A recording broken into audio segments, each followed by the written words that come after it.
Hello hi నమస్తే welcome to MK media. నేను మీ మధు కళ్యాణ్.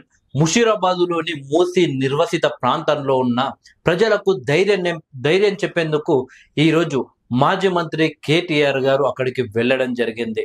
అయితే ఆయన వెళ్తున్న సందర్భంలో భారీ ఎత్తున కాంగ్రెస్ పార్టీ కార్యకర్తలు కేటీఆర్ ని అడ్డుకోవడం జరిగింది. దానికి ప్రధాన కారణం ఏంటంటే సోషల్ మీడియాలో విపరీతంగా బీఆర్ఎస్ పార్టీ కార్యకర్తలు సోషల్ మీడియాలో మంత్రి కొండా సురేఖపై అసభ్యకర పోస్టులు పెడుతూ ఆమె వ్యక్తిత్వాన్ని దెబ్బ కొట్టే ప్రయత్నం చేస్తున్నారు. అయితే దాని వెనకాలలో కేటీఆర్ అలాగే హరీష్ రావు ఉన్నట్లు కాంగ్రెస్ పార్టీ నాయకులు విమర్శిస్తున్నారు. ఏకంగా హరీష్ రావుకు సంబంధించిన ఒక డీపీ పెట్టుకున్న ఒక ఐడిలో మరి ఘోరంగా కొండా సురేఖ గారు అలాగే ఎంపీ రఘునందన్ రావు గారి గురించి ఒక అసభ్యకర పోస్ట్ పెట్టడం జరిగింది. నిన్న ప్రెస్ మీట్ లో కొండా సురేఖ గారు ఆ విషయం గురించి మాట్లాడుతూ కన్నీరు పెట్టుకున్నారు. అయితే ఆ పోస్ట్ సోషల్ మీడియాలో చూసిన వెంటే రఘునందన్ రావు కొండా సురేఖ గారికి ఫోన్ చేసి క్షమించండి అని క్షమాపణ కోరినట్లు కొండా సురేఖ గారు చెప్పడం జరిగింది. అధికారం కోల్పోయిన తర్వాత బీఆర్ఎస్ పార్టీ మరి ఇంత ఘోరానికి దిగజారుతుంది అని ఎవరు అనుకోలేదు. రాజకీయ విమర్శలు చేయడం ఏ పార్టీ అయినా కామన్, కానీ బీఆర్ఎస్ పార్టీ మాత్రం అధికారం కోల్పోయిన తర్వాత ప్రత్యక్ష రాజకీయాలకు కేసీఆర్ గారు దూరమైన తర్వాత కేటీఆర్ అలాగే హరీష్ రావు బీఆర్ఎస్ పార్టీని ఎప్పుడైతే ముందుండి నడుపుతున్నారో అప్పటి నుండి సోషల్ మీడియాలో బీఆర్ఎస్ పార్టీ ఐడీల నుండి ఇలా చిల్లర అసభ్యకరమైన పోస్టు వస్తున్నాయి.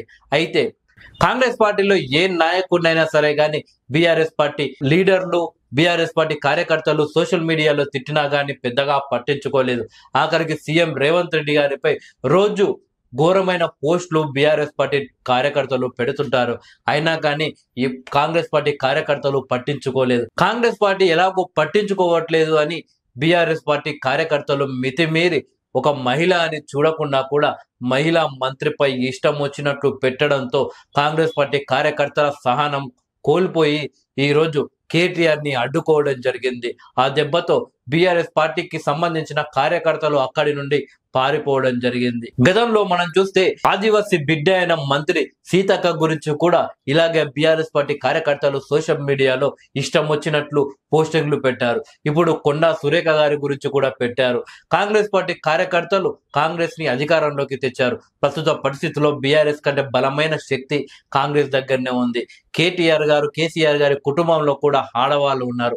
వాళ్ళ గురించి కూడా కాంగ్రెస్ పార్టీ కార్యకర్తలు సోషల్ మీడియాలో నీచమైన అభ్యంతరకరమైన పోస్టింగ్లు పెడితే ఎలా ఉంటుంది?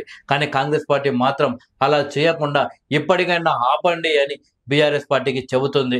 ఒకవేళ వినకుంటే ఇలాగే ఎక్కడికక్కడ అడ్డుకొని బీఆర్ఎస్ నాయకుల తోలు తీస్తామని కాంగ్రెస్ పార్టీ కార్యకర్తలు హెచ్చరిస్తున్నారు.